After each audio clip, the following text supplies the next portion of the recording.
To the cisgendered, heterosexual woman poet who lovingly referred to a woman in her poem as a tranny. Question. Did you know that the gay community actually coined that phrase? A term of endearment to separate the gay men who dressed like men from the gay men who dressed like ladies. But who knew that skirts and bras fit locks to doors on gendered boxes?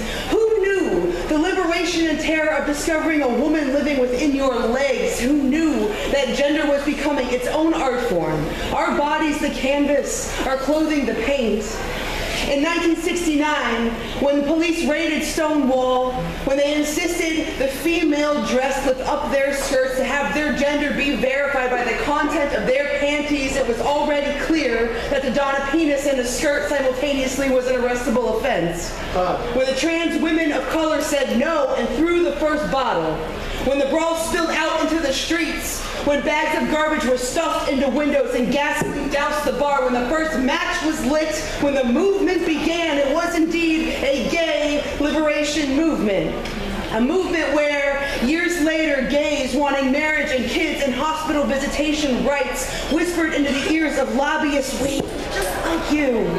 You're nothing like them. Those abominations, those deviant tricksters, those trannies." Question, poet.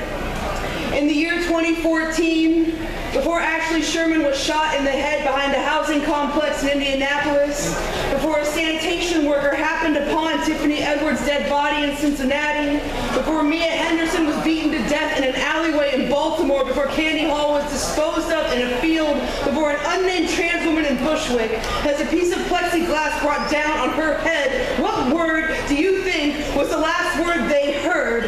This is a queer story, battered, erased, and overwritten for us. It's dangerous to be seen and painful to be invisible. We are murdered both for flaunting and for hiding. We are raped in order to be taught a lesson. When on every application for medical care, Section 8, food stamps, college, there are only 2 boxes. This is to say there is no space for us. This is to say we don't exist. Paradoxical, these 2 opposing needs, to be overtly seen and to be overlooked, both simultaneously safe and lethal.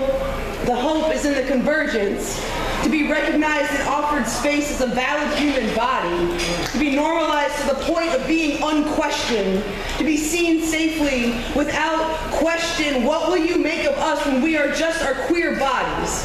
Where will you put us? Will we still exist? Language is a vital battleground. We are using our words to create space that makes more sense to our skin. When in just 8 weeks into 2015, we were 8 trans sisters of color down, there is no more room for anything less than "I hear you, I'm sorry, I will do better." When Yasmin Sanchez was found behind a garbage bin in Fort Myers, her smashed and crumpled body had been lit on fire.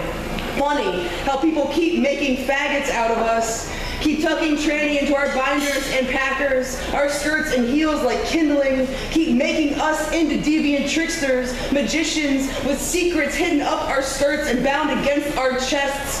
When Leela Acorn stepped in front of a bus, her final plea was that we fix this, that we make this better. Dear poet, we have the words to make this better.